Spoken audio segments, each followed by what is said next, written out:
pizza. Nah. Nah. I don't give a shit about this job, so. Maybe if he didn't learn to order, he just like met a guy in a bar and was like, I really need some diapers for my kid, but I can't afford them. He's like, I'll be right back. At that point, I was already like teaching, so it's like, yeah, I'm not gonna run for this.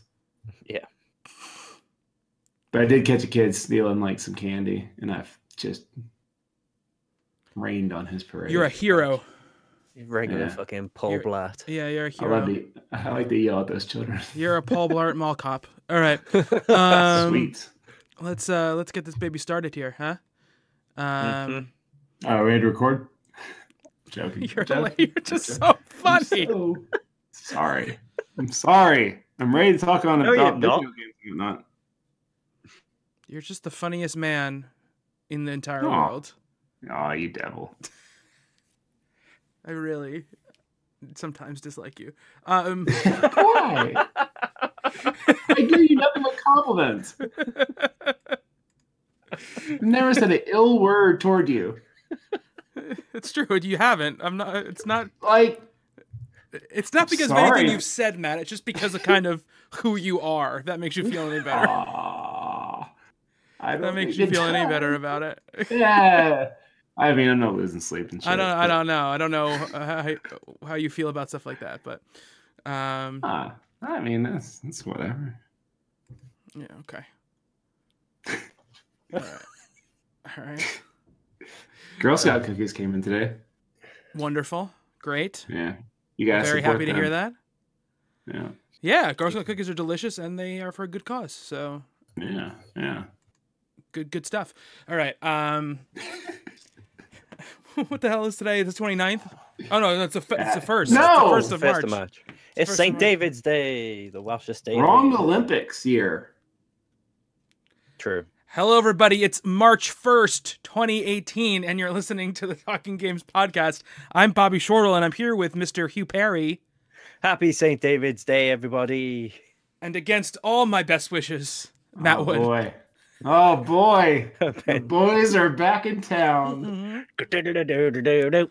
Mommy and Daddy are back, Matt, and they're here to give you a talking to about your very bad boy about your podcast performance. Kelsey died.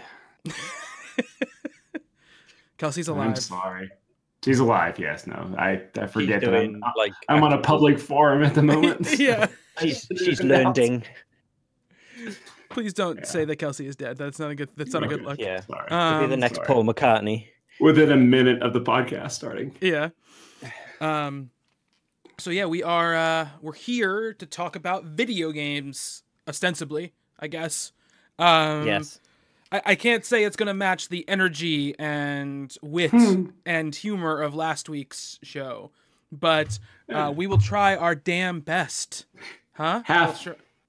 Half will be here. Half will be here. It's true, but we're missing the better half, really. Kelsey's not with us this week, so we're gonna try in our best in her stead to talk about some video games. And we got some stuff to talk about. It's been a couple weeks since Hugh or I have recorded a podcast. Sure. Is the last time either of us recorded Game of the Year? I think it was. Yes. So it feels like ages ago. Yeah, I know.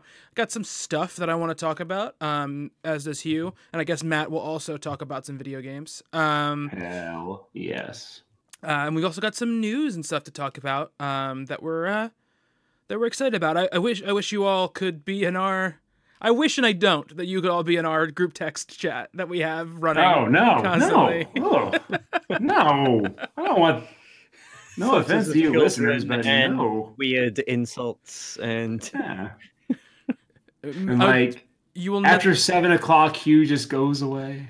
Oh, yeah, I don't go away. I go to sleep, and then I get I recharge. At 4 a.m, there's a text message.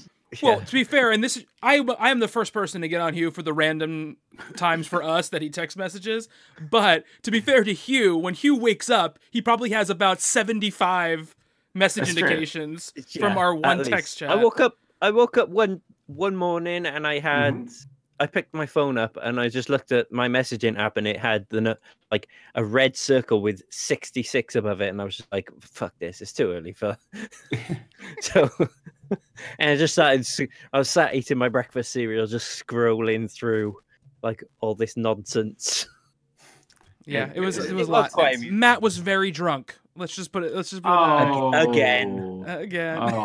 Oh God, no! Let's walk that back a little bit. Like, actually, the worst of the photos are when he was sober, I think.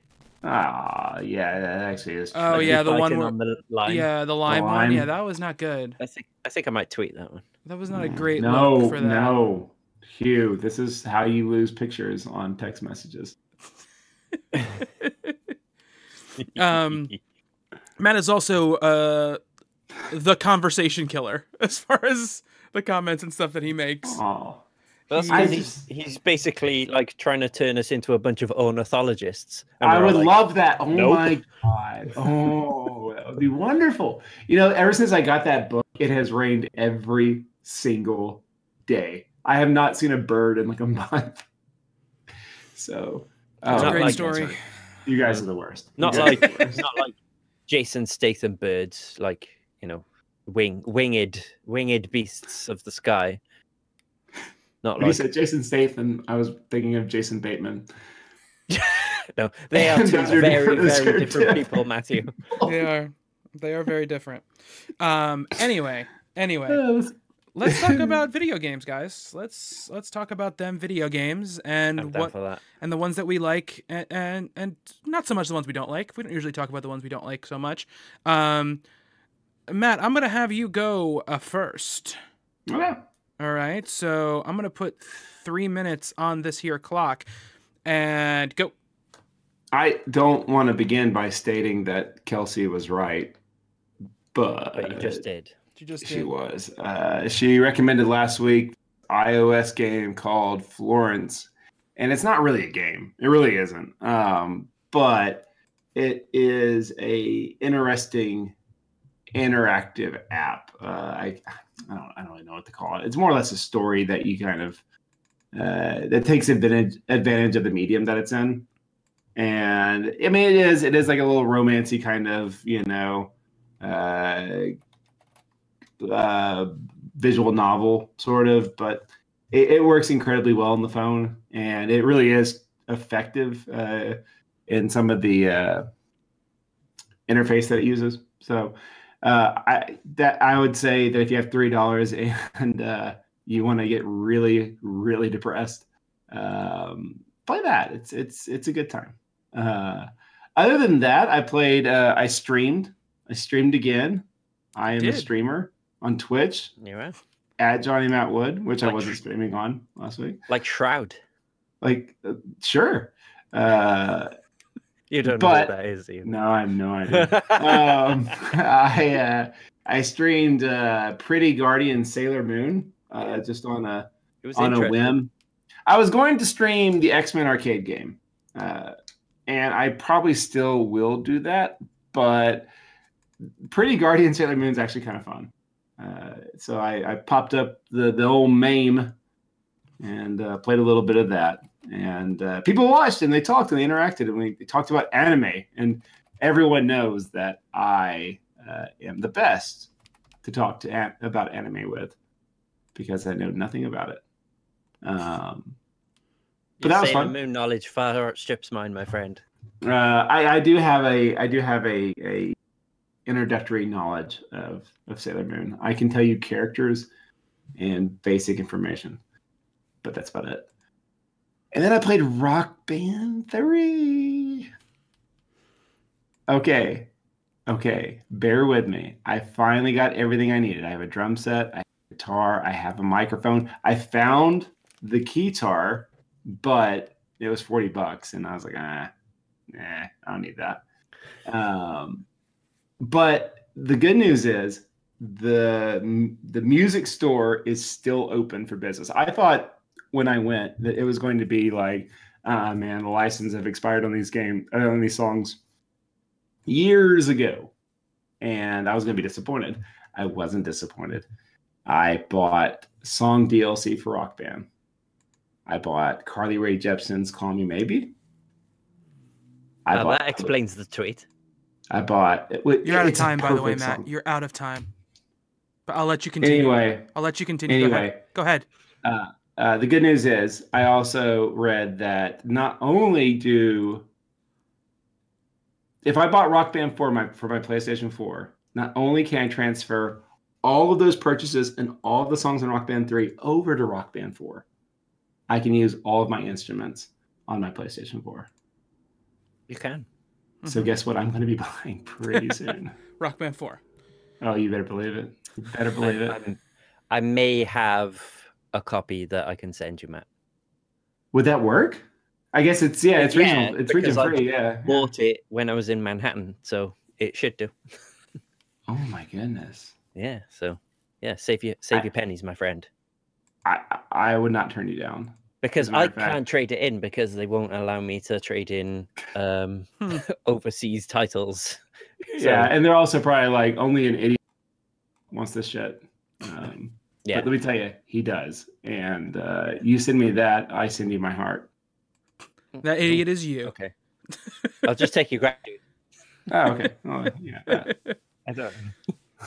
So, Matt, I want to ask you a question. Yeah, okay. If you indeed played Sailor Moon, why did you list it on Twitch as Super Castlevania 4 or whatever? Oh, yeah. Elgato's programming is kind of weird. I originally, when I was testing out Twitch for the first time on my own personal one, I was playing Castlevania 4 and kicking all kinds of ass at it. Of course.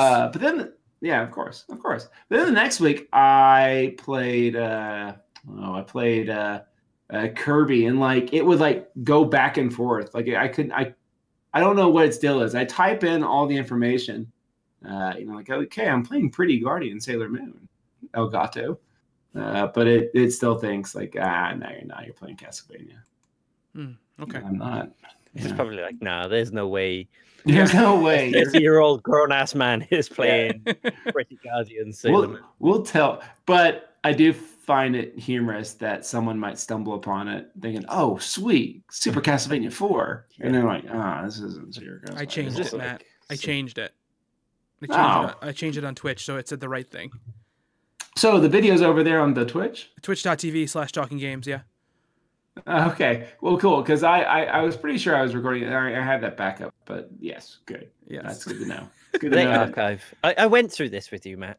I know, but come on, you know. The short story is Matt streamed something like last week, and then he didn't set his own personal Twitch channel to archive his streams, so it's lost in the ether. In the ether, yeah. That's where it should be. I don't think he actually streamed. He's just like. But I'm thinking about turning this into a Sunday night thing. Sunday night Matt. Sunday night Nitro. That would Matinee. be great. Yeah. Matt. Okay, let's move on. Yeah, Hugh, right. I'm going to put 3 minutes on the clock and go. Okay, so I've been playing a lot more Rainbow Six Siege recently, kind of on the back of the free weekend that they had. And man, I love that game. Such a good, just like a really cool variation of characters. Really good learning curve. After watching the Rainbow Six Siege World Cup, which was on the same weekend as they sort of revealed the new Outbreak event and had the free weekend, I was kind of like watching people sort of use the environment a bit more and sort of like making holes in walls and, using that to create extra sight lines and stuff like that. It's just one of those cool games, a bit like PUBG, where you're always sort of learning. And I am super stoked for the Outbreak event. The PvE thing on that looks absolutely awesome. I'm happy to say I've finally turned the corner with Nier. I haven't played much more of it than I have, but I spent a few hours with it, and I got to the bit with the fairground. And all I'll say is that bit is super, super cool, and finally sort of like gets the game going with a bit of like personality. Sort of, I'm intrigued by what's going on in that world now, as opposed to just sort of the first few hours felt like a bit of a slog to me. But yeah, I'm looking forward to spending more time with that game now, and I'm happy to say that because I know so many people who love that game. The music's a bit iffy though. Troll. And also, I bought and played through SteamWorld Dig 2 in like 3 sit-ins, and that game, as Bobby has said many times, is fucking awesome. Like one of the best Metroidvania games I've ever played. Just a really cool, nice, simple gameplay loop with a brilliantly well constructed and sort of easy to read upgrade system, and I think it's fantastic. And I was saying to Bobby, is like, how is a game that's on like less than 350 megabyte download, how does it look that good? It's like, it's really colorful and it looks gorgeous, and it's fantastic. And I don't think I'm done with it. I might want to play a bit more of it. It's really cool. And lastly, I've also been playing Slay the Spire. I'll have a What Is video coming out for that today. And it's a collectible card game / roguelike hybrid. And it's really, really cool. Very easy to grasp. Has a good learning curve. It's not just sort of like what you see, what you get. You have to sort of like think tactically and use the hand of cards that is put in front of you to their best, which I don't always do because I'm a bit stupid and get hasty and don't always read the cards properly. But it's a great game, and if you like collectible card games and you like roguelikes and you want something that splices you together, I highly recommend it. And if you're a bit iffy, watch my What Is video, and hopefully that might sway you either way. So that's what I've been playing. All right. I'll let you go a little long there, Hugh, but I'm feeling nice today. Oh, merciful one. When I was in charge, we didn't have no. I know. I listened, Matt. I listened to your bullshit. All right. Oh. It's your turn. I just walk out the door and you just change the whole way the show is run. I get it. Oh, I get it. I think you've really annoyed Dad. Yeah. I'm sorry, Ma. Hey, Mo. I don't know how to get his attention. All right, I'm going to start this 3 minutes, and I'm going to go.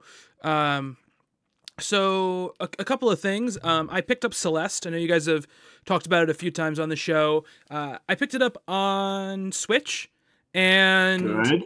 I'm enjoying the game, though I do feel like possibly Switch was not the best place to pick it up.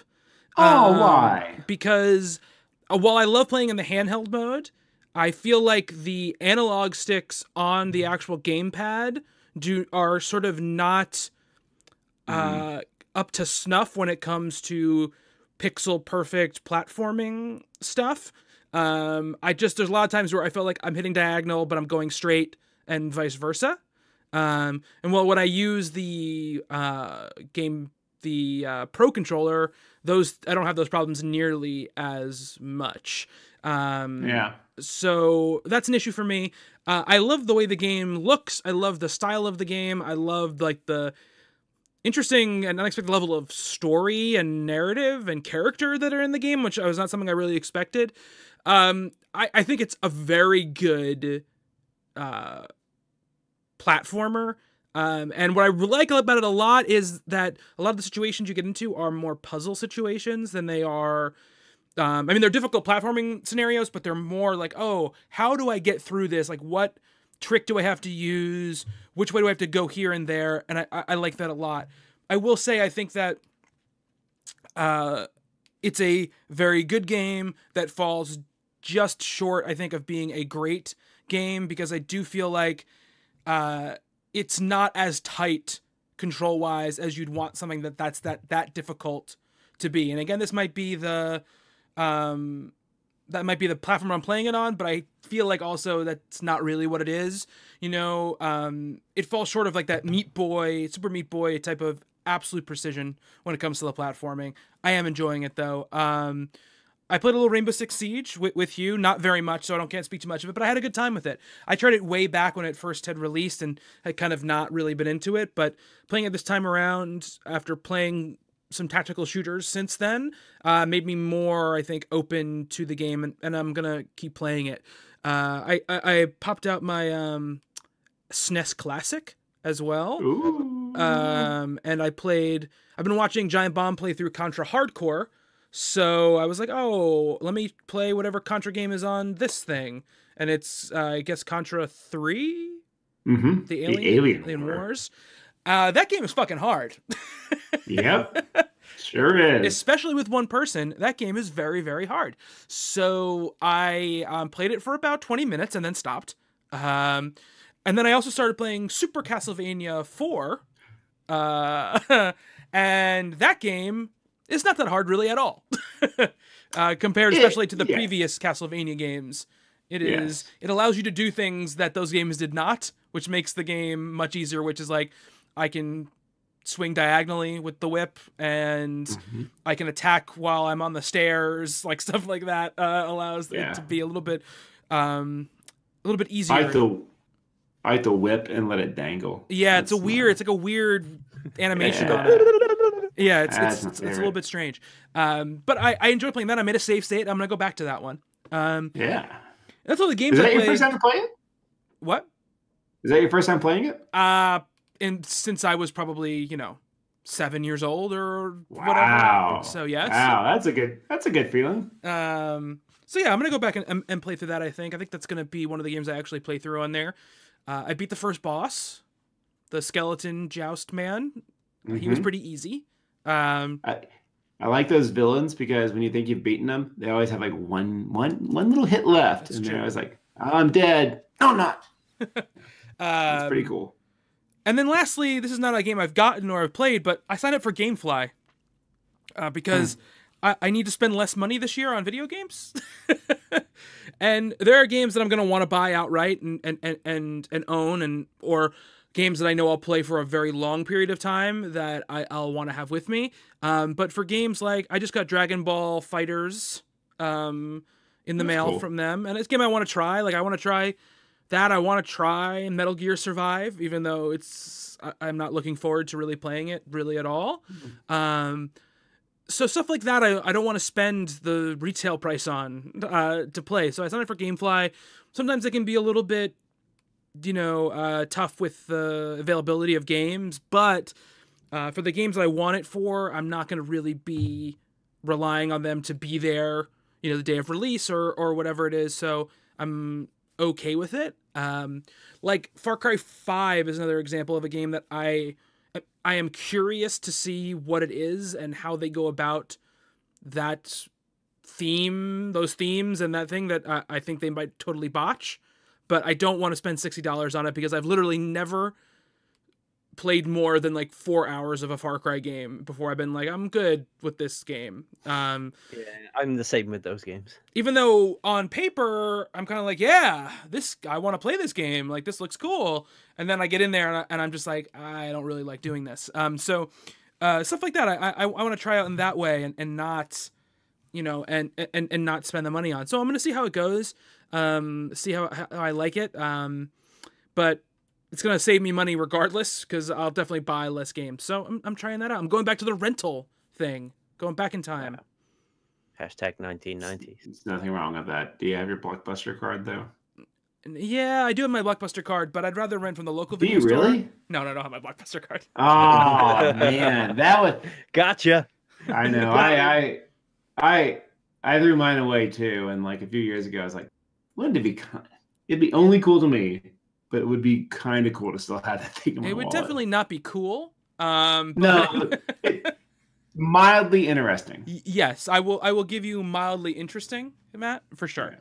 Thank you. Speaking of SNES Classic, it wasn't until I got mine that I realized that Contra is Probotector.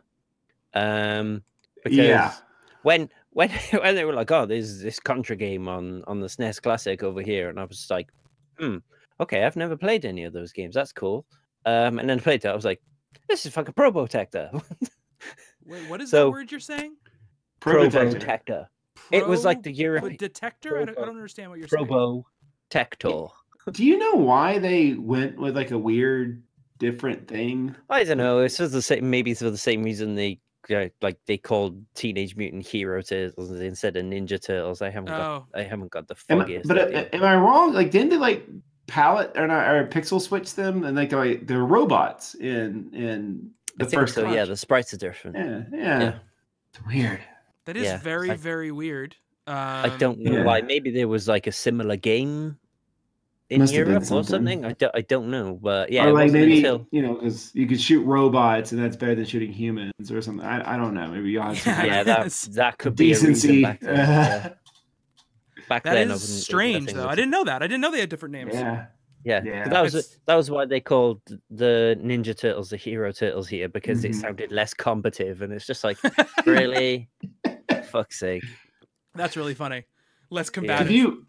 When did you learn that they were called the Ninja Turtles? Like, did you always know, or fairly early? Because around the time they sort of, I think I remember the irony being was the comics were called the Teenage Mutant Ninja Turtles, so I think I knew because of the comics, because my uncle read them.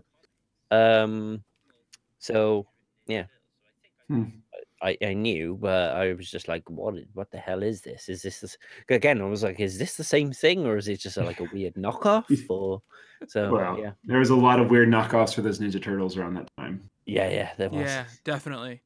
Okay, so let's talk about some of these stories we've got here to talk about. Matt, you brought up one, and I was, let's say, dismissive in our group chat about this story. But PlayStation Plus, which obviously gives you those sweet free games every month if you have a PlayStation Plus subscription. This month, I believe, March, it's Bloodborne and what's the other Ratchet game? and Clank. Ratchet and Clank, which is that's awesome. Pretty solid. That's a really awesome. It's pretty lineup. solid. They're dropping support for PS3 and Vita in 2019.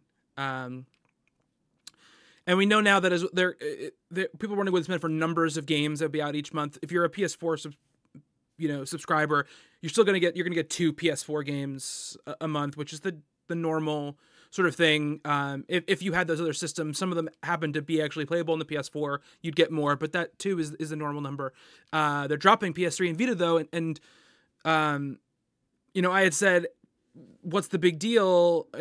They're both dead platforms, but Matt had brought up interesting kind of where this could spiral out to. So why don't you lay down for the listeners what you talked about in the group chat, Matt?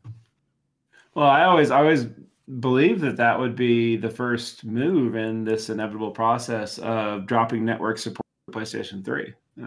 It's bound to happen. And while I mean, no one really play. Do you also have your PlayStation 3? I'm curious. Yes, I do. You do. I do. Okay. Okay. Yeah. I mean, especially that generation. That was the generation where network dependability became a big factor for a lot of games. You think of like XCOM and there are numerous other games, especially online games, like Call of Duties and whatnot, where without the online, there's really nothing else besides like maybe a 2-hour campaign or a 3-hour campaign. And I don't know, like it will eventually happen to where there's no network. You cannot connect to a network on a PlayStation 3, and when that not only does it mean you will not have access to digital purchases that you've made, which I feel like that will be the last thing that will go. But eventually, I mean, why? Who knows how much it costs to keep that running, and how long will it take before there's no reason for Sony to keep that running? I personally, on my PlayStation 3, I've put in I don't remember what size it was years ago, but I put in a decent size laptop hard drive so I could download every PlayStation Plus purchase. And that's also a thing that really makes me curious. Eventually, am I not going to have access to those PlayStation Plus games anymore? I mean, I guess I don't own them. So no, you don't. I don't own them. Yeah, so that's interesting. I mean, because there have been decisions made based off of, should I sell this game? Oh, I got it free on PlayStation Plus. And I mean, I still have it, but I won't forever. Yeah, I mean, I think that I don't know how Sony is going to deal with this stuff. I know that Microsoft, I think foresaw, or I should say, prepared for this eventuality when they shut down the original Xbox Live for the original Xbox. It was partly to make sure that the networks going forward were compatible with each other. So Microsoft, I think, has it in them that, like, as far as they're concerned, Xbox Live is going to be running as long as there is an Xbox out, Sure. And the backends are going to kind of communicate with each other and talk with each other and sort of be running on the same infrastructure in a lot of ways. Right.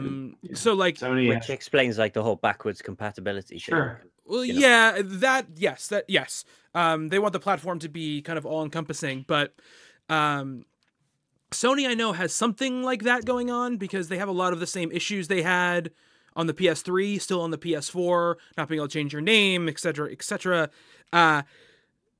They're not necessarily known as much for being the forward-thinking online company, which Microsoft was. But I will say, much like on the Xbox, if someone on your friends list is on the PS3 playing a game, you can see that they're online and playing the game. So I have to imagine those two systems work with each other. There are going to be situations, I think, when like third-party companies are pulling down servers for things. Like biggest one right now is Demon Souls. The first in the Soul series, it's like live servers are coming down. Namco is taking those servers down, and that was actually supposed to happen a long time ago, and sort of the outcry kept them having the servers alive for quite a long time, and now they're finally going down. You'll be able to play that game because you can play that game offline, but you're going to be missing that aspect of it. Right. Sorry, go ahead. Well, I mean, we've seen this with like Halo and Halo 2 and I guess 3, but like, I don't know about Halo 3. I don't know if you can still play online multiplayer.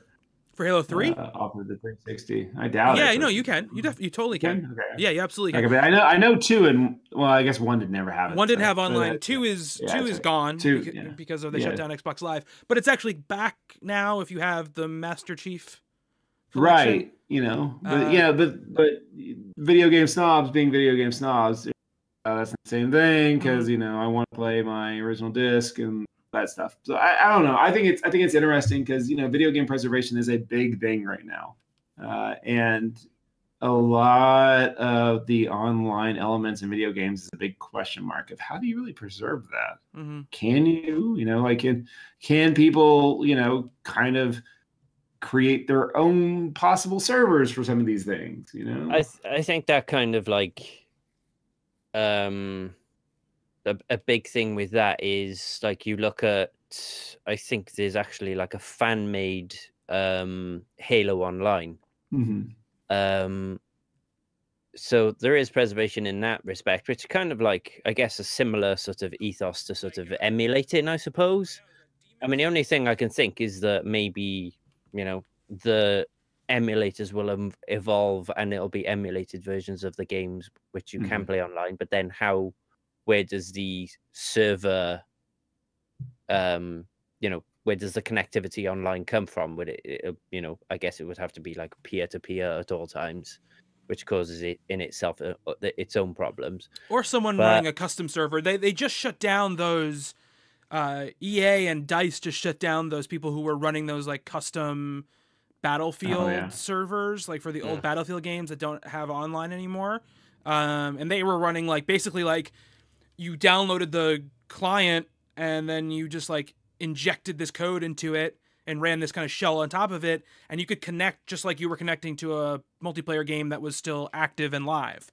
So, and they made them shut it down. I mean, there'll be things. The only problem is to emulate an original Xbox even is still, they still haven't totally figured out how to do that. So they're barely figuring out how to do it. They're barely figuring out how to do Dreamcast at this point. Yeah. They don't know how to do the Saturn's still a mystery. Yeah. It's and weird. I feel like the Xboxes are probably going to be a little bit easier to figure out because they are built so much on PC architecture. But to run a virtual Xbox is going to take a lot of power.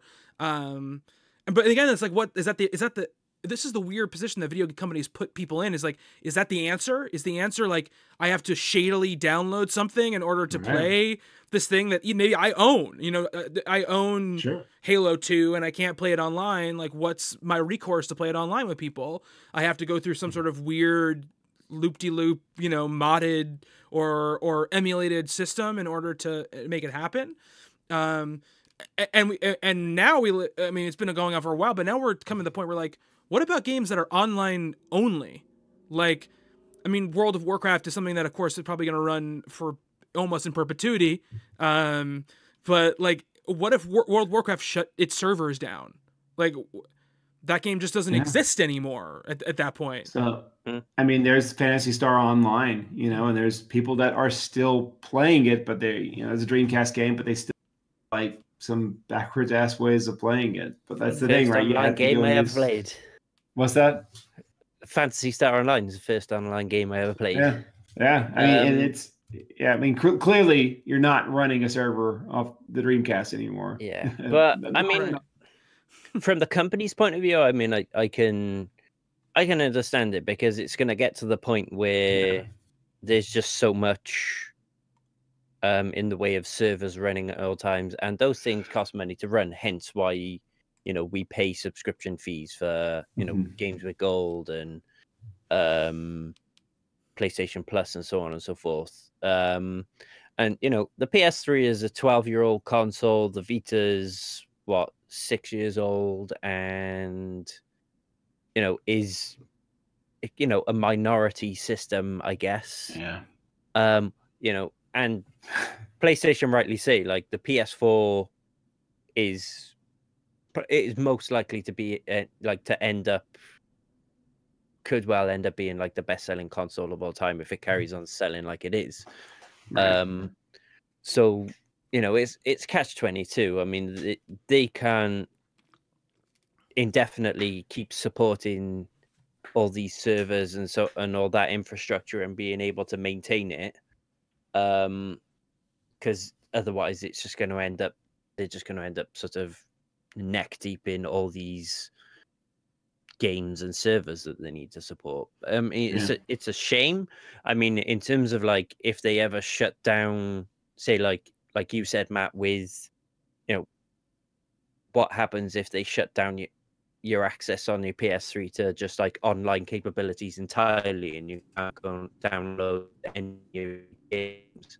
I mean, they're on the route of like finally making like PlayStation Now a viable service and improving that, and sort of doing something like that and saying, right, we know you own these games already, and you'll be able to play them on this service. But then for me, that Sony would then have to make it so it's kind of like the Xbox Game Pass, where you can actually download the games to play them, because PlayStation Now, playing games on that service, it's not very fun.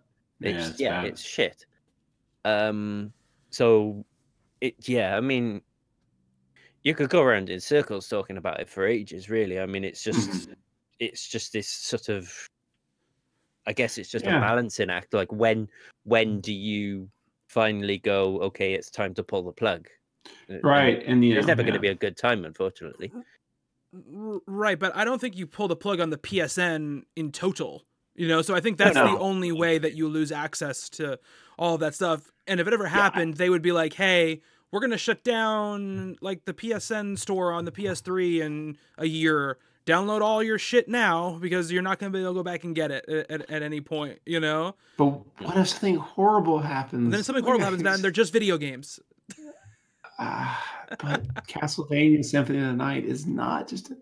Matt, how many systems do you own Castlevania Symphony of the Night on? 72. Yeah. No, it's two. But no, it is interesting. Yeah. I mean, I paid for Castlevania Symphony of the Night, you know, like. I don't think you're ever not going to be able to play those games if you have a working system. You know. I hope so. Because remember, if they shut the online off for Castlevania Symphony of the Night, like you can still play it. You know, it's if you turned off your Wi-Fi in your PS3, you could still play 95% of the games on your PS3. That's true.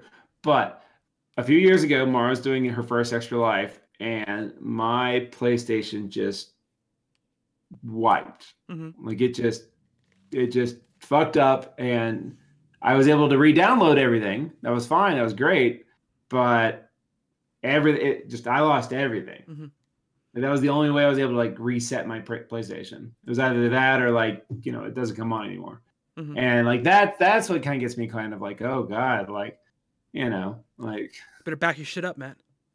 I guess so. And back up the backups, yo. Yeah. I can imagine you, instead of like those shelves of just like cartridges, there's going to be rows and rows of hard drives. Yeah. All with the same thing on them. Yeah. I mean, I have a binder of Dreamcast games that are backups, you know.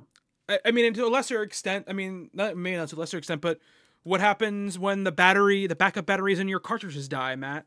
Your saves go away.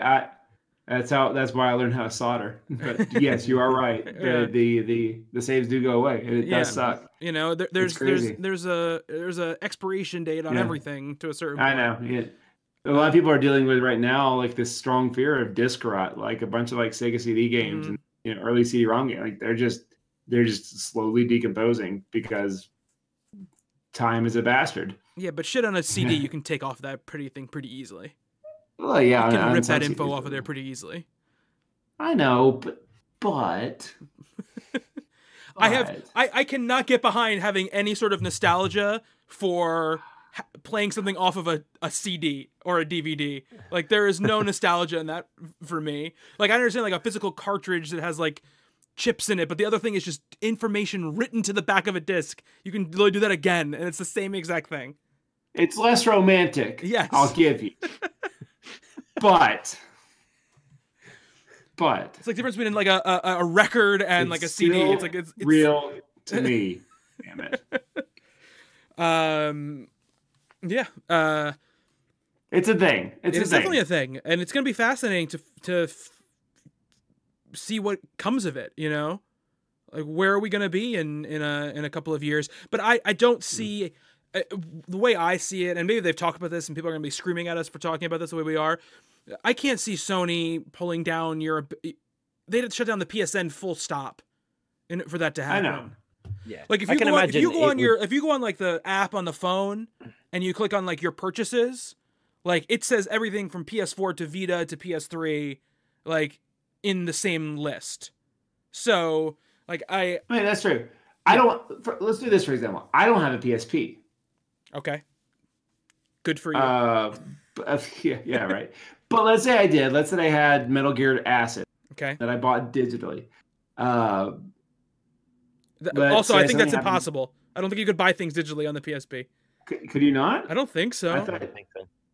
Like was like the PS Minis. That was at least a UMD or nothing. Oh, but maybe actually no, you're right. I think by the time.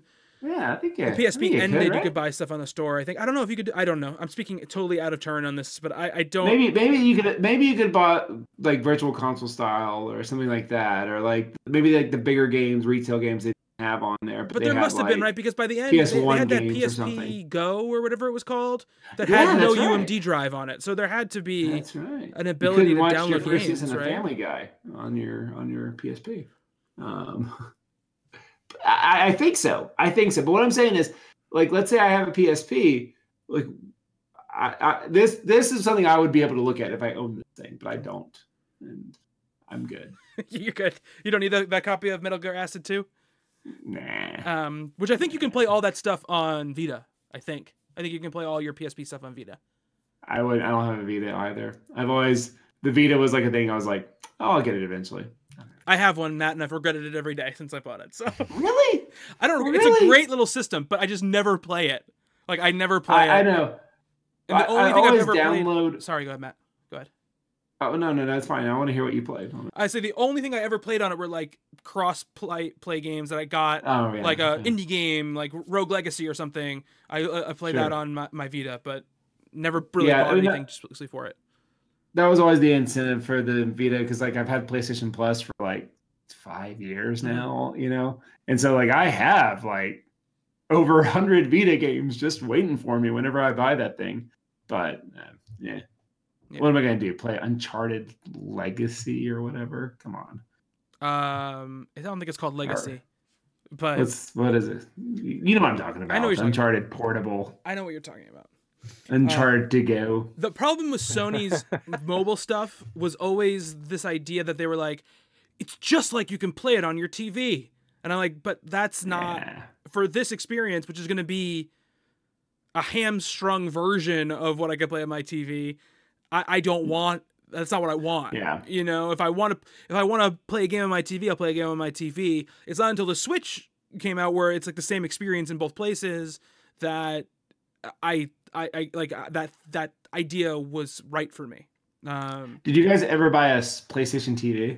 I didn't. I always almost, because at one point I saw it at like GameStop for like $11 or something. So I bought mine for $10 from a Walmart, and let me tell you, the idea was that I was going to be able to like stream my PS4 on my like upstairs TV.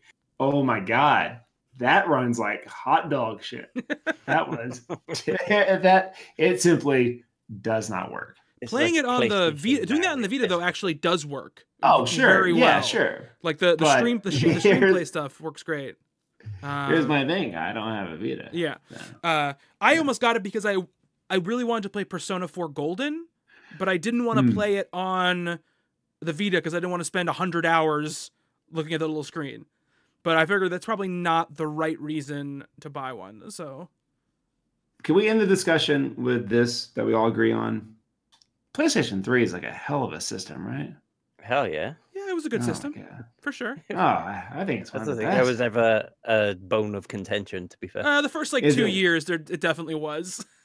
No, but is it one of the best video game consoles of all time? No, it's not even the best video game console of its generation. No.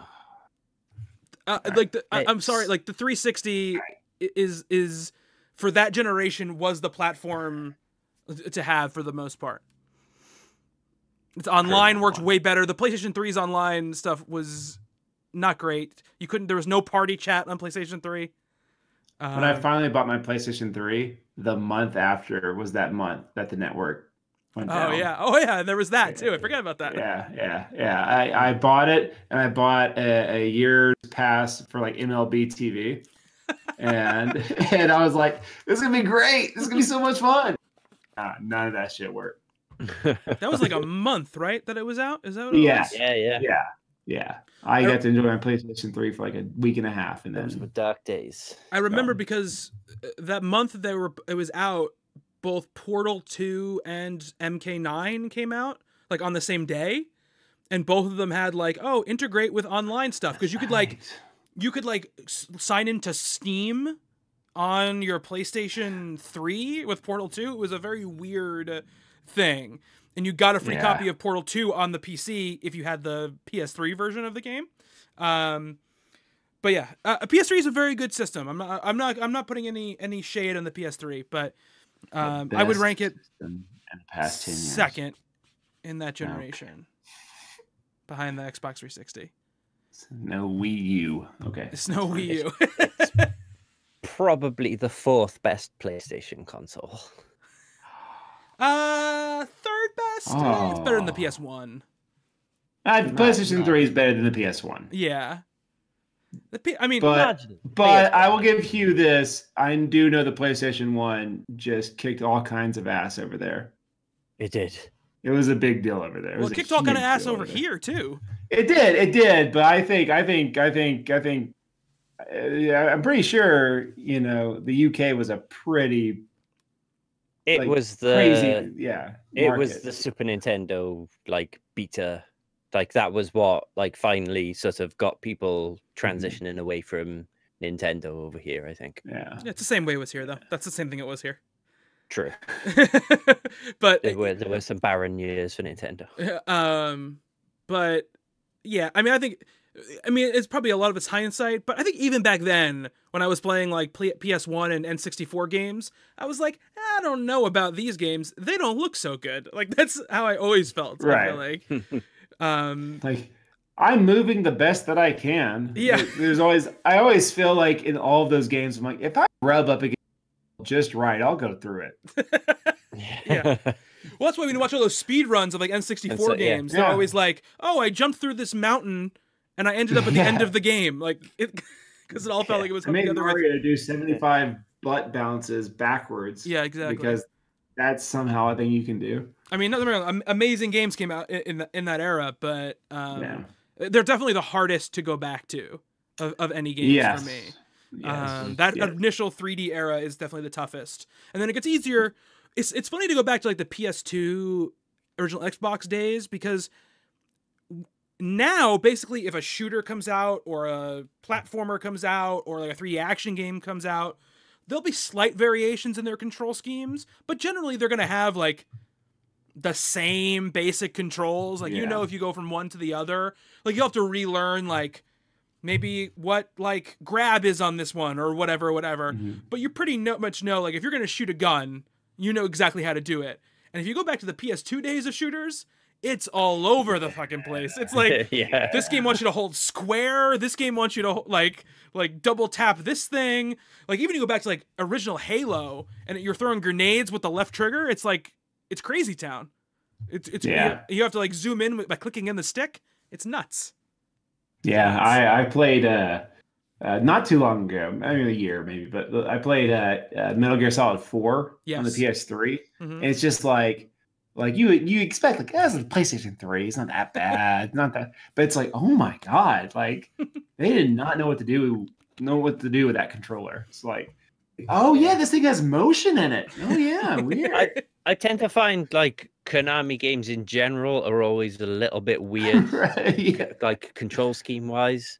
They're so odd. It's a bit like transitioning from like playing on PlayStation and pressing X to confirm things, and then switching to your like Nintendo consoles, and it's a different button, and you always end up canceling out of things when you don't want to, and going into things when you don't want to, and it's infuriating. Yeah, for sure. Kojima, especially with Metal Gear games, they're always super weird. Like 4 is like amazingly modern compared to because 1, 2, and 2 definitely changed things up, but 2 and 3 are basically identical in the way they controlled.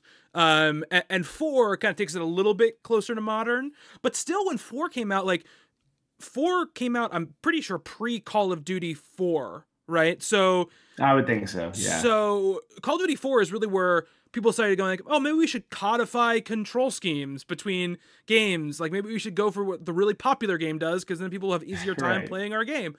And it wasn't until 5 where those games controlled well at all. Like they're still crazy. Fair. Like the like weird positions you have to put your hands in like Metal Gear 2 to like do everything you want to do. Like you're basically hitting every button on the controller to try to like do certain things. Which is why Metal Gear 5 was crazy, because it controlled so well. It controls like better than almost any other game out there, and it's nuts. Yeah. That's such a good game. I've been thinking a lot about Metal Gear 5 this week because of Metal Gear Survive coming out. A lot.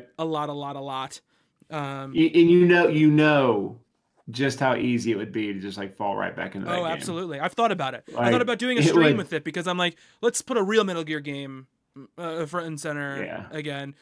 You know, one thing about Metal Gear Survive, I haven't played it yet. I'm going to try it out.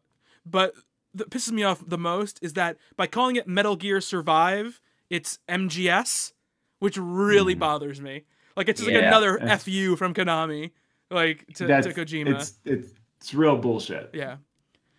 Apparently, one of the developers hid a like secret tribute to Kojima in the game. I heard about that. Yeah, it's nuts. It's like a note from like a kidnapped person. Like that, it's like buried. You have to like link the first letters of the last names in like this one thing, and it's like Koji Pro forever or whatever is like what it says. Buried like a kidnapped person or a Konami employee. Yeah, exactly.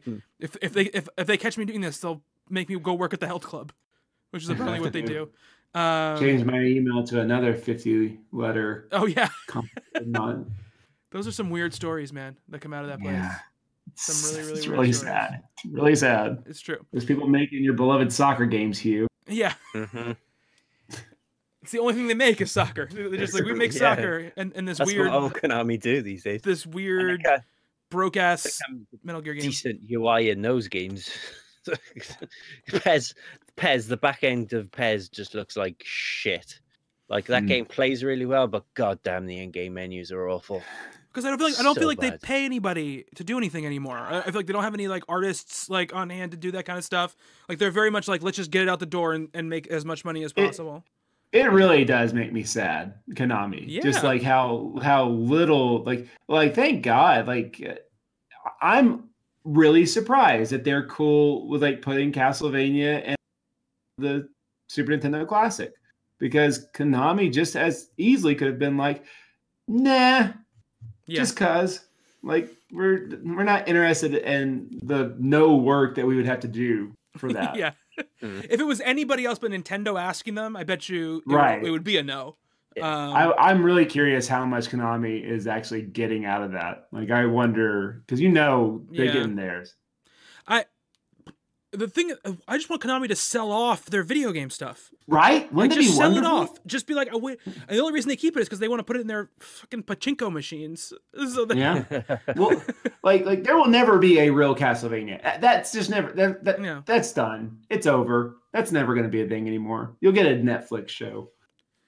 Well, especially now that Kojima's gone, because it seemed like Kojima was the only person who was like, "Hey, let's try to bring back this Konami property that has been gone for a long time." Yeah, he was producing the PT Silent Hill. Yeah, but he also produced the first Castlevania like modern game or whatever, the Shadows of Lords of Shadow. He was like an executive producer on that. Anyway, that's the conversation I didn't expect to have. But I've been thinking about Kojima and Konami a lot this week. Especially because both of the games that I played on the SNES Classic were Konami games. Two of the best. Yeah.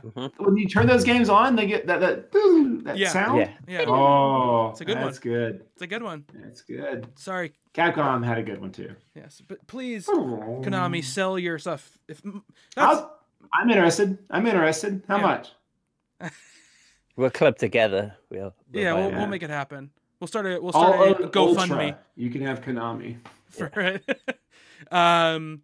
So Hugh, they revealed a new Overwatch hero.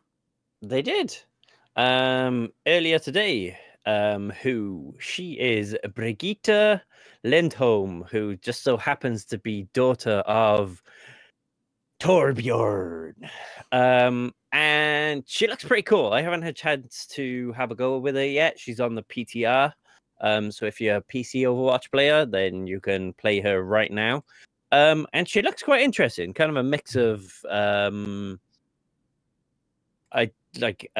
they described her. It's primarily a support, but with tanky elements to her. And she's got like some really like interesting weapons. So she's got like this flail, which is called the rocket flail. It says and it has like an extended range, so she sort of swipes and she can hit multiple enemies at one go. She also has healing abilities, so she can throw what they call, I think it's repair pack. So she can throw this thing at an ally, and they don't necessarily have to be even if they have full HP. If she throws it at them, it gives them a pool of armor. So it'll overheal, but the pool of armor will slowly over time sort of degrade and go away. So she also has an alternate attack with her flail, where it says Brigitte throws her flail long distance, dealing damage and knocking an enemy away from her. So that's a pretty cool one. I guess you could use it to sort of make room for yourself, so you can just hit someone who's immediately in front of you knock them back and, you know, set yourself up. She has a shield, much like Reinhardt, and it does have a big lion head on the front of it as well. But this shield is purely basically a personal shield. So it only covers her, and obviously if you're directly behind her, you get the benefit of that as well. But she also has an ability with the shield where she could dash forward and stun enemies, so she can knock them down, and it puts them in a stunned state for a limited amount of time. And she also has a passive ability, which is pretty cool, which also is a healing ability. So whenever she uses her flail, so her melee attack, she actually heals nearby allies over time. So while she's attacking, she's healing everybody around her. And then her ultimate is called Rally. So basically, she herself starts to move faster. And the way they described it was she has an area of effect around her that basically gives all her allies armor until it stays there until it takes damage. So whereas her other ability, when she gives people armor, that slowly goes down. Her ultimate, the armor that she gives from that, degrades only with damage. So yeah, there's the developer update with Jeff Kaplan on the Overwatch YouTube, like probably describing her abilities, and there's a little sort of introductory sort of motion comic type thing, which is like 2 minutes long, but she looks pretty cool. I'm gonna jump onto the PTR tomorrow and hopefully make like a little video of a little bit of gameplay, which me playing on PC is probably going to look like a 5-year-old playing Overwatch, but you know, whatever. You'll get the general idea. But I'll click some buttons and I'll make it do the things, and you'll see what they do. We're just gonna get that hashtag content out there, Hugh. That's really what it's about. Getting that hashtag content up on the YouTubes. Yeah, man. Flooding the internets with our wares. With our wares, exactly. Yeah, it's cool. I was just talking with a former host of Talking Games, Justin Townsend, today about this new hero. That guy. And you know, I was like, she looks really cool, but I don't foresee a time when I'm going to ever play Overwatch regularly again. Same. You know, I mean, I put probably 70 hours into Overwatch, like, so I got plenty of value out of it, and I loved playing Overwatch. But at this point, I just can't see going back to it. Maybe I'll be wrong. Maybe I'll pick it back up. But I was talking to Justin. I was like, I don't know what the game is going to be for me this year. Like, what's going to be the multiplayer game that like catches my attention? And he just wrote back PUBG. That's what he wrote back to me.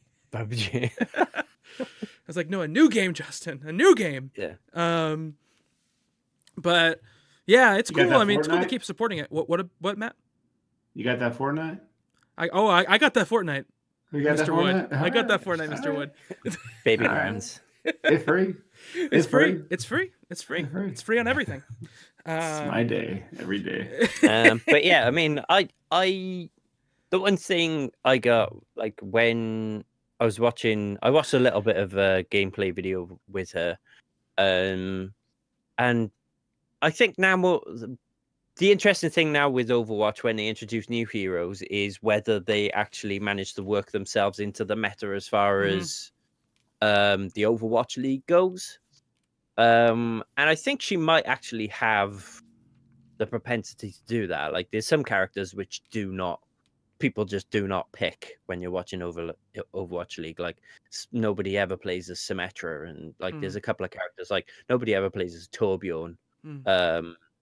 And so it's interesting to see whether or not with Brigitte and other upcoming characters, whether they're actually gonna like work really hard to try and make these characters sort of essential picks in the competitive meta.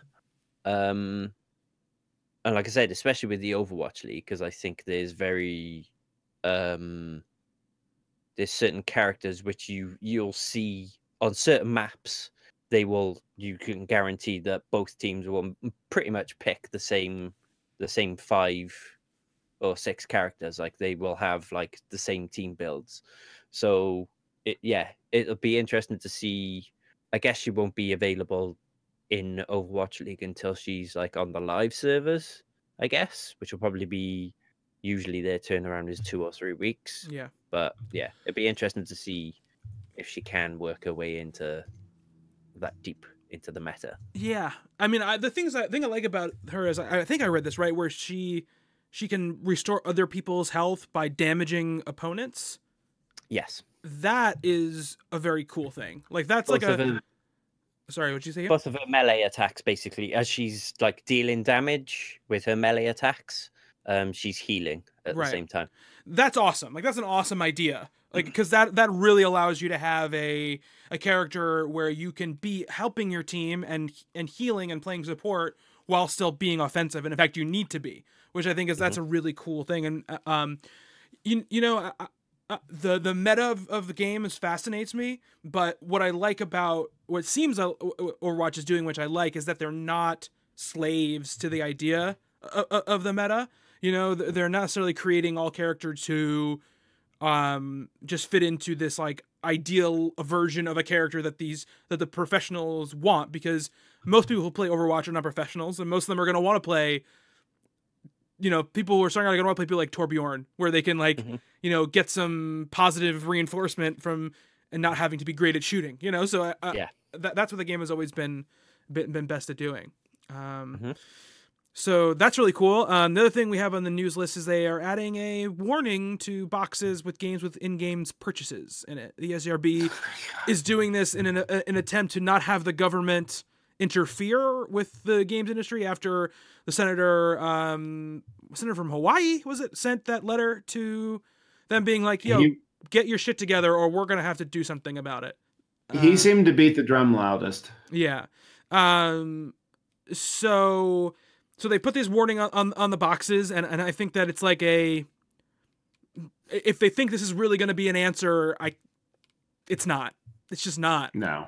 It's just not going to be. Every video game ever is about to get. Yeah, exactly. And the difference between what an in-game purchase means in one game versus another game is staggering, you know? And the issue that they were talking about really has nothing to do with them offering in-game purchases, has to do with the psychological tactics they employ to get you to buy these things, you know, where they turn it into gambling. That's the thing that they had trouble with, and this is not going to fix that. By the way, back to Metal Gear Survive for a second. If you guys haven't heard this, if you want a second save slot in Metal Gear Survive, you've got to pay $10. That's fucking bullshit. That's Konami. Yeah. What the? That's like, it's absurd. Like that. I know that game isn't. So correct me if I'm wrong, but it's not a full price title. No, it's $40. It's $40. Yeah. Yeah. But still, right. That's That's a fair chunk of money. Like it's over here on the PSN, it's 35 for that. Yeah, man. I shouldn't have to pay to be able to create multiple characters in a fucking video game. No, like, no, give me a break. Definitely not. Like right, people horseshit.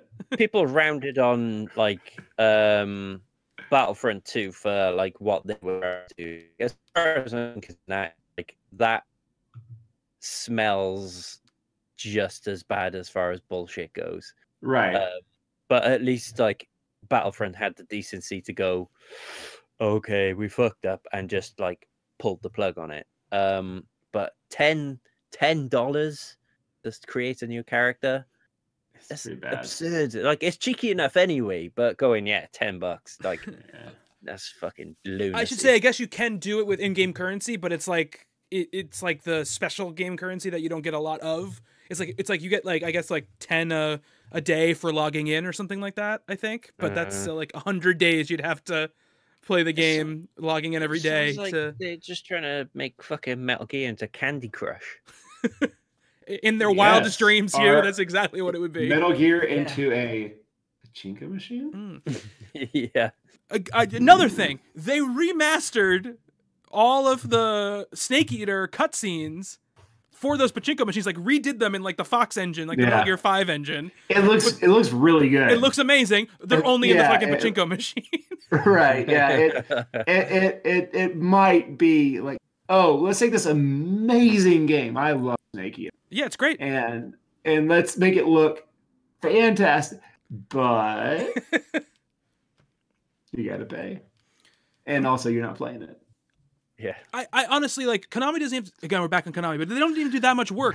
If they just if they re-release that Metal Gear Solid collection on the PS4, I would buy it again. I don't even care. Oh, fucking yeah, man. Because that collection is awesome. Especially the one that has like the original Metal Gear. Yeah, that's the one I'm talking about. Yeah. It has the original MSX games. It has Solid 2, Solid 3, Solid 4. I would and the VR mission thing or whatever. I would definitely buy that again. Oh God, yes. And if they just if they remastered all of those original 3 Metal Gear games, or even the 4, I don't think you have to remaster Metal Gear 4 that much, but 1 through 3, and like release them, and I would pay full price for each one of them if they did that. If they made it look like Metal Gear 5. They literally wouldn't even have to remaster them. Just put them on a PlayStation. Like they wouldn't. They would literally have to do nothing. Just let me play it. This just in, I really love Metal Gear, and I'm really angry about Metal Gear Survive. Oh yeah, man, Metal Gear's like Metal Gear's so fucking nutty and so much fun. I love Metal Gear. Yes, it's so fucking awesome, man. Anyway, in-game purchases, it's too deep of a well to unspool. I think that there are times people do it right and times people don't do it wrong, and there's no clear definition of that line. But up until now, video games have gotten away with basically having gambling in their games because nobody was paying attention. But then, like, people started paying attention, so now they have to figure out what they're going to do. Yeah, that was probably Battlefront 2's fault. Definitely was Battlefront 2's fault. Yeah, so that was definitely the one people were like, what's going on? That Hawaiian Senator literally said, like, it's a Star Wars themed casino. Yeah, exactly. Yeah. It's going to be big time trouble for them, and they've got to do more than this to get their shit together. Tom Kalinske and Howard Lincoln have to get back in the game. I guess Howard Lincoln passed away, right? But yeah, it's gonna be that rating system thing all over again, and they've either got to step up big time or the government's gonna come in and make some sort of rule on them, and they're not gonna like it. So, Tipper Gore is gonna get pissed off. Yeah, absolutely. I had asked on Twitter about what kind of games people wanted to see us stream. And Jesse Anderson asked if we had any interest in Hunt Showdown. His name is Pixel Poo on Twitter, which is a great Twitter handle. I agree. Good one. If people don't know what Hunt Showdown is, it's from Crytek. It's a very difficult game to try to explain what it is. It's a multiplayer, both player versus player and player versus everyone game. So basically, I think it's duo only right now. You can only play in groups of 2. I think the game forces you to play in groups of 2, whether or not you have a friend or not. So you be matched in. Basically, you get dropped in. It's like sort of like Lovecraftian, Victorian sort of era, and you get dropped into like a kind of swampy. That's what it looks like in the trailers anyway. Like a very like on the map that they've got right now. Yeah, and the conceit of it's cool. It's like you have to kill like computer like AI enemies like zombies, and find clues to figure out where the boss is. And when you kick down the boss, you get these tokens, and I guess if you can hold on to the tokens, basically when you kill the boss, you have to like send it to hell. Mm-hmm. So basically, after you've killed it, you trigger the extraction of its body or its soul, and you get like a percentage which slowly builds up, and you basically have to survive until it's being completely sort of consumed and sent to hell. Then you get your bounty. So each person gets one bounty each, and then they have to get to an extraction point. But all the while the boss is being sort of consumed and sent to hell, I think basically the characters sort of like have this sort of sixth sense type thing they can use. So whilst that's happening, everybody on the map can see where it's happening. So they may well all descend on you, and it can become like a free for all because whoever's alive when those bounties drop can pick them up. So yeah, and basically your characters have it's kind of like, I guess, sort of it's a bit like Rogue Legacy in that, like, when your character dies, they're permanently dead, but they have like a bloodline where like you can buy new characters, and I don't know whether they're randomly generated or whatever. But once a character's dead, he's permadead. So yeah, it's an interesting concept, but I don't know. For me, when I watched it, I was kind of like, is this all there is to it? Just like dropping in, killing the boss, getting back out, upgrading your equipment, and repeat. Which, if that is the case, I don't see much like longevity in it for me. So yeah, I think it's one of those games where I need to know if there is more to it than just that, or more variation on that theme, really. Yeah, I mean, it all depends on what it's like to play, right? Because if you look at like some of the most popular multiplayer games, like you could boil it down to very simple. Like I could be like, about Siege, like there's one side that defends, one side that attacks. You know, once everybody's dead or they disarm this thing, it's over, rinse, repeat, you know? That's true. PUBG is the same way. You drop on an island, you try to kill everybody, you're dead, go back, you know? So I want to know what it feels like to play, and especially play with a person you know, because there seems like could be a lot of tactics involved in what you're doing, because all the while you're hunting this boss, you have other real players in the world doing the same thing, and you know, you can do things like, okay, like, oh, I found the boss first, but instead of me expending my energy to try to take this guy down, why don't I just kind of camp out and wait, and when somebody else runs up, let them do their work, and then I'll take them out right before they take down the boss. We'll take them down, and then we'll go, you know? Yeah. And there's also, I did see when I was watching some of it on Twitch during the alpha that there's kind of like an element of stealth in it, because all the sort of computer controlled enemies in there, like the ads, I guess you could call them, if you agitate them, so say like you could come across a pack of dogs, and if you're walking past them and you aggro them, they'll start barking, and there's like multiple ways that what you do while you're sort of traversing the world can alert others to your presence.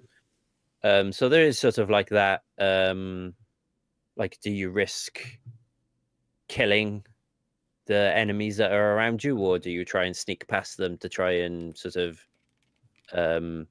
make it less obvious that you're in that area, type thing. So there is, you know, there is a bit of depth to the gameplay in that respect. So that kind of like sort of like you said, sort of tactical, sort of decision making side of it does look pretty cool.